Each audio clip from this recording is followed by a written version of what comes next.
Bonjour, c'est Lucille Bélan. Tous les 15 jours dans C'est compliqué le podcast, je réponds à vos questions sur les relations humaines. Amour, amitié, sexe, bref, tout ce qui vous touche, vous fait souffrir et vous préoccupe. Cette semaine, nous entendrons le témoignage d'Oriane, qui a 26 ans, et s'est toujours sentie en décalage avec les autres. Elle s'est découverte hypersensible et s'accepte en tant que telle, mais a peur de ne pas mériter l'amour de son compagnon et souffre d'être souvent quittée par ses proches parce qu'elle n'arrive pas à exprimer ses sentiments.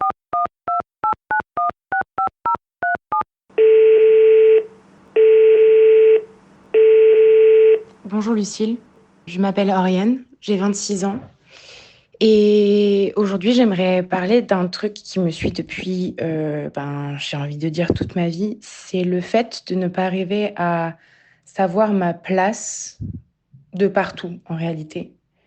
Euh, j'ai toujours eu du mal à trouver ma place dans ma famille parce que j'ai découvert mon hypersensibilité très tard toute seule. Mais j'ai toujours su que j'étais différente, parce que j'ai toujours pensé différemment, parce que j'ai toujours ressenti les choses différemment, et que mes parents, malheureusement, m'ont fait aussi ressentir cette différence. Plein de personnes aussi m'ont fait comprendre que du coup, j'étais un peu étrange, et en fait, j'ai rapidement compris que j'étais hypersensible. Et même au sein du travail, même au sein de plein de choses, j'ai toujours du mal à un peu trouver ma place dans ce monde-là. J'ai pas la sensation de mériter en fait cette place parce que j'ai très peu confiance en moi, parce qu'on m'a pas donné cette confiance justement quand j'étais plus jeune et que du coup malheureusement ça suit. J'ai été dans une famille très aimante, il n'y avait aucun problème pour ça, mais qui du coup a créé des blocages et des frustrations quand j'étais plus jeune du fait de me dire que j'étais différente. Souvent, on m'a dit pourquoi tu pleures pour ça ou des choses comme ça. Et puis même adulte encore, ça continue un peu à me suivre parce que je ressens toujours un gap énorme entre les gens qui font partie de ma famille et moi. Et j'ai toujours cette sensation d'être un peu rejetée. Et du coup, j'ai beaucoup de mal à m'assumer dans plein de choses. Pourtant, je m'aime beaucoup plus qu'avant. Et j'ai appris que j'acceptais cette sensibilité, j'acceptais plein de choses chez moi. J'acceptais mes blessures que j'ai pu vivre, mais du coup, ça peut aussi me suivre dans mes relations amoureuses, ce qui est le cas encore aujourd'hui. Là, j'en parle aussi par rapport aux relations amoureuses parce que j'ai peur de ne pas mériter cet amour-là que j'ai avec ce garçon, qui est totalement différent de tous les garçons que j'ai pu avoir dans ma vie, qui pour le coup est une personne qui est très bienveillante, qui est très équilibrée et très douce. Et en fait, j'ai la sensation de ne pas mériter ce bonheur, du coup.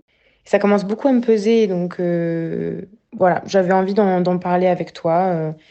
Et merci de prendre le temps de peut-être de m'écouter. Et à très bientôt peut-être. Chère Oriane, c'est quoi notre place ? Et est-ce que c'est défini parce que nous sommes ou parce que les autres attendent de nous ? Est-ce que dans cette logique d'une place pour chacun, il reste un petit peu d'espace pour s'épanouir, changer, évoluer, ou est-ce que nous sommes obligés de rester toujours dans notre case sans jamais déborder ? Je crois que je me suis longtemps dit aussi que si j'avais le sentiment de ne pas être à ma place ou d'être en décalage avec les autres, c'est que c'était de ma faute. Ça a duré des années. Pendant ce temps, on se conforme, on joue la comédie, on essaye de répondre les bonnes choses au bon moment, de donner une image qui rassure les autres et qui reste dans le moule. Je pense avoir fait ça une bonne dizaine d'années. À un moment, je me suis rendu compte qu'il n'y avait aucune place pour être tout à fait moi, avec mes qualités et mes défauts, avec mes moments de joie et ceux de doute. Je n'étais jamais soutenue quand j'en avais besoin. Je devais rester sur mes rails. Et je souffrais tellement de chaque sortie de route, je culpabilisais et je refaisais les scènes 1000 fois dans ma tête. C'est une grande rupture qui m'a sauvée. Je ne dirais pas que je l'ai totalement choisie, mais à un moment dans ma vie, plusieurs personnes importantes ont juste disparu. Tous les témoins de mes années à faire semblant. J'avais devant moi une page blanche. Une page pour être moi. C'est là que j'ai décidé consciemment de ne plus mentir ou le moins possible. Il m'arrive encore de sourire quand je souffre, ou d'éluder des questions importantes et de m'empêcher ainsi de créer du lien avec des gens. Je fuis encore un peu, comme vous, mais je sais que je suis libre sans cadre, sans rail. Ça veut dire aussi libre de changer, d'être différente d'un jour sur l'autre si j'en ai envie, d'avoir des besoins différents, d'aller mal aussi. Et j'ai trouvé des gens, ils sont peu, je ne vous le cache pas, qui m'acceptent tout à fait comme je suis. Je crois que vous pourriez avoir besoin d'accepter que la plupart des situations où vous vous sentez différente et qui provoquent une souffrance proviennent du fait que vous n'êtes pas toujours accompagné des bonnes personnes. Soit parce que celles-ci projettent sur vous des idées à l'opposé de ce que vous êtes aujourd'hui, soit parce qu'elles sont bloquées sur un passé qui ne vous correspond plus. Je suis convaincue qu'il n'y a pas de fatalité à souffrir tout le temps quand on est hypersensible. Cet état nécessite juste un tout petit peu plus d'ajustement dans la façon dont on compose son quotidien et son entourage. Il faut se dire qu'on adapte aussi le monde à soi, et pas l'inverse. Qu'on se préserve en se mettant en priorité dans des situations où on se sent bien et en confiance. Plus vous serez en confiance et plus vous verrez le positif. Je sais qu'en tout cas, ça fonctionne pour moi. Il semble qu'il y ait déjà dans votre vie des gens qui vous aiment tout à fait tels que vous êtes. En apprenant à vous faire confiance, je pense que vous découvrirez qu'il est plus facile de leur faire confiance. Pour parler d'hypersensibilité, j'ai interviewé Céline Hervé-Bazin, coach thérapeutique, auteure, consultante, professeure et conférencière. Elle me répond au téléphone depuis Tahiti. Quand on est hypersensible, est-ce que c'est courant de se sentir différente et de ne pas réussir à trouver une place ? Être hypersensible, c'est être connecté à tous ses sens. Donc du coup, on a des informations très vite sur tout, ce qui va nous rendre, différents, parce qu'on va on va capter en fait plus de choses que la moyenne des personnes. Et le fait de capter autant d'informations va nous rendre différents parce qu'on va percevoir intuitivement, inconsciemment ou consciemment ces informations. Et cette différence va faire que ce niveau d'information, on va être en décalage avec les autres. Donc c'est complètement normal. Dans un cas normal, parce qu'être hypersensible, c'est pas forcément normal, mais voilà, c'est normal, oui. Comment gérer son hypersensibilité au quotidien ? Je dirais que le plus important, c'est de s'écouter, c'est de savoir se préserver. Donc ça peut vouloir dire savoir s'isoler. C'est aussi savoir se concentrer sur, des moments qui nous appartiennent, des moments de calme et des moments de joie. Pour moi, l'hypersensibilité, plus on la concentre sur la joie intérieure, ce qui nous apporte de la joie à nous, mieux on peut la gérer et surtout moins elle est lourde à vivre au quotidien. Est-ce que c'est nécessaire d'essayer de changer ? Ou est-ce que c'est pas mieux d'essayer de s'entourer de gens qui acceptent cette hypersensibilité ? Ouais, je pense que c'est inchangeable, l'hypersensibilité, surtout que ça peut être un énorme atout, en fait, dans sa vie. Donc quand on le transforme comme un atout, on peut mieux la vivre et beaucoup de personnes peuvent comprendre ce que c'est que l'hypersensibilité. Il faut apprendre à expliquer ce qu'elle veut dire au quotidien pour soi et dans leur rapport à l'autre. Et puis, il y a plein de personnes qui sont ouvertes d'esprit, qui vont être comme vous, hypersensibles. Et du coup, ça permet d'être quand même dans un milieu plus harmonieux, plus apaisant pour vous. Et en plus, on assume son hypersensibilité. Donc, on est mieux dans l'acceptation de soi. Et puis, apprendre à se faire accepter par l'autre, c'est apprendre à la fois à recevoir qui on est et puis, bien sûr, à donner qui on est.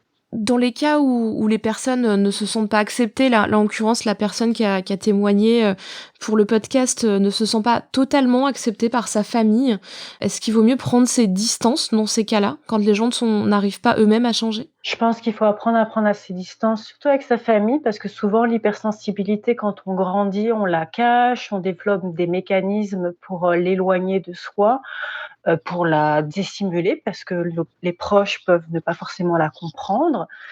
Et en grandissant, là encore, ce que je disais, on peut apprendre qu'elle devient un atout, on va découvrir d'autres personnes qui vont être comme nous, on va découvrir des personnes qui vont mieux nous comprendre, avec qui on peut mieux s'accepter, donc il faut prendre des distances.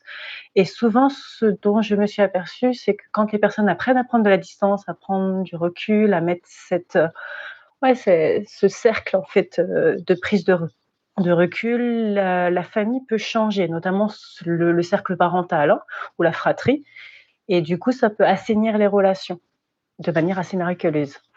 Oui, parce que si on aborde ça de manière douloureuse, j'imagine que ça se nourrit aussi et que c'est une spirale en fait dans laquelle on ne sort pas. C'est une spirale d'indifférence, de différence, de rejet, d'abandon, d'humiliation, donc on va cultiver les blessures.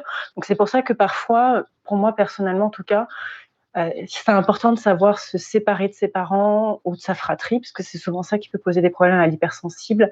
Donc parfois de mettre des temps de silence, des temps de géographie, c'est-à-dire des distances géographiques, pour ensuite rétablir la relation et revenir quand on va mieux ou quand l'autre peut-être a aussi fait un chemin de son côté pour que ça aille mieux le dialogue. Donc oui, la séparation peut être nécessaire. Dans le cadre de la relation amoureuse ou dans la recherche d'un rapport amoureux, qu'est-ce que vous conseillez pour les personnes hypersensibles? Le dialogue, déjà, à la base, pour toute relation amoureuse, on dit que communiquer, c'est important. Je ressens pour moi que c'est important. Pour quelqu'un d'hypersensible, c'est encore plus important. C'est aussi faire comprendre à l'autre que s'éloigner ou que parfois, parce que l'hypersensible va souvent avoir des comportements de fuite, c'est d'expliquer que c'est pas forcément contre la personne, c'est pour soi. Donc c'est vraiment de comprendre, donc de communiquer. On a aussi tendance à se cacher, à pas dire, donc parce qu'on intègre tellement d'informations que donc au contraire, essayer de libérer la parole ou de demander un temps pour libérer cette parole, puis d'être simple en fait. L'hypersensible, on peut vite aller dans la complexité, s'enfermer dans des liens de complexité à l'intérieur de nous ou avec l'autre. Donc de rester toujours simple, d'essayer de dire les choses. Alors là encore, c'est important de travailler sur sa communication avec bienveillance, ce qui, je pense, fait du bien pour tout le monde. Mais c'est vrai que c'est vraiment les prérequis, c'est vraiment essayer de communiquer, de garder des moments de décompression seul, des moments d'interprétation seul. Et puis bon, je pense qu'un hypersensible aussi, c'est quelqu'un qui a besoin de bien dormir. Donc ça, c'est aussi un élément important à expliquer dans la relation de couple. Quels sont vos conseils de livres, séries télé, films, n'importe quel matériel culturel qui pourrait éclairer nos auditrices et auditeurs sur le sujet de l'hypersensibilité? Il y a plein de bouquins sur l'hypersensibilité. Ce que je dirais sur les livres, c'est qu'il faut quand même faire attention, qu'ils ont parfois tendance un peu à nous mettre dans une catégorie. Donc du coup, là encore, on va se cultiver dans sa différence. Donc je pense que c'est important d'accepter qu'on est aussi comme tout le monde, que, enfin voilà, de pas se mettre dans une catégorie. En fait, le risque, c'est la victimisation de soi. C'est marrant parce quand vous me posez la question, moi je pense au bouquin sur le nez, l'odorat, le livre qui est, je sais plus comment il s'appelle, qui est un livre en fait sur le parfum, voilà, qui est un livre qui parle en fait de l'hypersensibilité, mais au niveau de l'odorat, et en fait qui montre comment ça peut impacter la vie. Bon, l'histoire est terrible parce que c'est quand même l'histoire d'un meurtrier, mais j'irais sur ce genre de produits culturels, c'est-à-dire d'aller voir des produits culturels qui vont vous faire réaliser comment les sens vont augmenter des perceptions et donc vous faire réaliser qu'effectivement vous accumulez énormément d'informations qui vont vous faire saturer et qui vont vous faire avoir cette différence. Je pense aussi à la série de documentaires, de films sur les animaux, où on voit les animaux vraiment dans un détail très, très important. Enfin, les images sont assez incroyables, que ce soit sur les couleurs, les sons.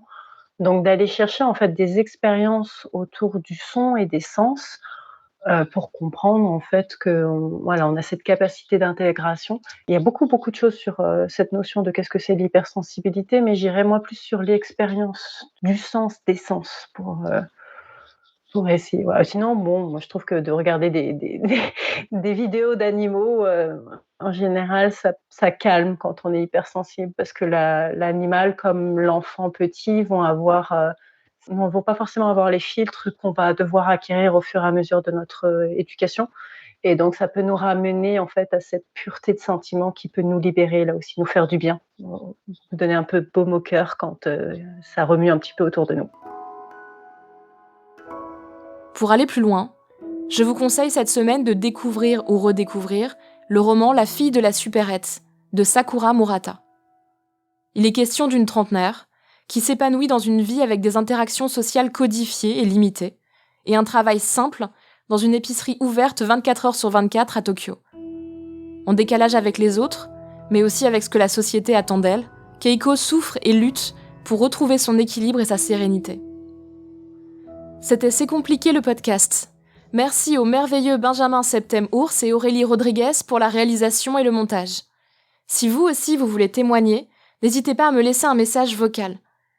Vous pouvez vous enregistrer sur votre téléphone et nous envoyer ce message par mail à cestcompliqué.slate@gmail.com ou nous envoyer un message vocal par WhatsApp au 07 61 76 74 01. N'oubliez pas de me laisser un prénom ou un pseudo, votre âge et éventuellement votre ville. Enfin, l'adresse mail cestcompliqué@slate.fr et la chronique hebdomadaire reste toujours d'actualité. Si ce podcast vous a plu, n'hésitez pas à vous abonner, nous mettre 5 étoiles pour nous soutenir, laisser un commentaire ou en parler autour de vous. Tous les autres épisodes sont à retrouver sur slate.fr ou votre application de podcast préférée. Merci à toutes et à tous, et à très bientôt.